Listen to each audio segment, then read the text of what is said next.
مرحبا أهل الكمال مرحبا أهل النوادي. Kata para ulama mengatakan, kalau kita menggunakan air campuran anggur atau buah-buahan lainnya untuk digunakan kita wudu tidak sah, karena namanya air mutagayyar, air yang berubah dengan sesuatu yang suci, tidak boleh digunakan bersuci. Dia tohir tapi ghairu mutahhir, dia suci tapi tidak bisa mensucikan, dia bersih tapi tidak bisa mensucikan. Tapi kenapa bisa Nabi lakukan? Itu khususnya untuk Nabi Muhammad, keistimewaan untuk Nabi Muhammad sallallahu alaihi wasallam. Seperti Nabi Muhammad itu seandainya, walaupun tidak pernah terjadi, kata Syekh Nawawi Al-Bantani dalam kitabnya Nihayatuz Zain mengatakan, seandainya Nabi bersentuhan, tidak sengaja tersentuh dengan wanita bukan mahram, seandainya dalam keadaan berwudu, maka wudu Nabi tidak akan batal.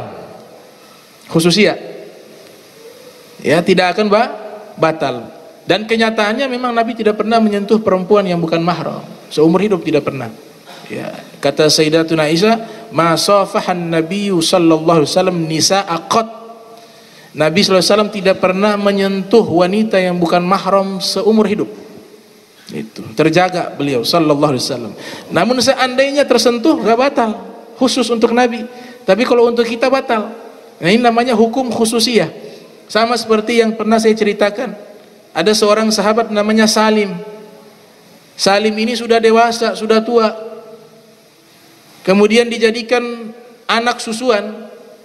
Sudah tua jadi anak susuan. Nabi bilang kepada istrinya Abi Hudzaifah, itu tampunglah itu susu, peraslah ASI, kemudian berikan kepada Salim. Nanti Salim minum, maka dia menjadi anak susuan. Nah, hukum ini gak bisa dipakai sekarang. Kenapa gak bisa dipakai? Karena kalau dipakai ini gawat juga. Sudah dewasa minum asinya orang, gak bisa merubah hukum. Karena di dalam Al-Quran sudah disebutkan yang boleh hanya 2 tahun ke bawah, di masa-masa sedang asi. Kalau dia minum asinya orang di usia 2 tahun ke bawah, dia jadi anak susuan. Tapi kalau sudah di atas 2 tahun, gak bisa, sampai kapan pun gak bisa jadi susuan. Itu disebutkan dalam Al-Quran. Toh, tapi kenapa Nabi bisa? Itu Nabi Muhammad. Nabi Muhammad SAW bisa musarre', bisa membuat syariat. Itu makanya Ibnu Hajar mengatakan, dan Al-Imam Al-Qastalani dalam kitabnya Irsadus Sari menyatakan bahwa kasus tersebut hanya khusus untuk Nabi Muhammad SAW, hanya untuk Rasulullah SAW. Seperti tadi wudu pakai anggur, pakai nabidh. Nabi bisa, kita gak bisa, khusus untuk Nabi Muhammad SAW. Nabi sudah wudu menggunakan nabidh, ya, fermentasi anggur. Selesai Nabi wudu, sholat, tiba-tiba datang 2 orang. Ia katakan, ya Rasulullah, saya ingin menjadi makmum. 2 orang datang. Nabi persilahkan. Akhirnya 2 orang itu jadi makmum bersama Ibnu Mas'ud, berarti 3 orang. Nabi yang imam. Selesai sholat, kedua orang itu pamit. Sebelum pamit, mereka sedang protes tentang masalah tulang. Mereka katakan begini, ya Rasulullah, kami sekarang cari makan susah. 2 orang ini mengatakan demikian. Kata Nabi, kenapa? Karena makanan kami sudah kotor dengan najis. Ternyata pada waktu itu mereka beristinja menggunakan tulang hewan. Kemudian Nabi katakan, saya akan sampaikan kepada umatku, fala tastanju birrausi wala bil azmi fa innahu zadu ikhwanikum minal jin. Nabi katakan tidak boleh lagi mereka beristinja menggunakan kotoran hewan dan juga tulang hewan, karena itu adalah bekal makanan saudara kalian dari bangsa jin. Dan Nabi sabdakan seperti itu. Kemudian 2 orang ini hilang. Ibnu Mas'ud bertanya, ya Rasulullah, 2 orang tadi siapa? Kata Nabi, 2 orang tadi adalah dari bangsa jin, dari kota Nusaibah. Nusaibah ini perbatasan antara Turki dan Syam. Situ banyak tempatnya para jin. Kata Nabi, mereka datang tadi, saya syahadatkan mereka masuk Islam, kemudian saya ajarkan agama kepada mereka. Nah, Nabi katakan, jangan beristinja dengan tulang, itu adalah bekal, dalam satu riwayat, makanannya bangsa jin. Jadi bangsa jin itu punya makanan tulang, tulang ikan, tulang kambing, tulang daripada hewan-hewan. Tapi ketika mereka makan bukan berupa tulang. Ketika mereka makan, dia berubah jadi daging.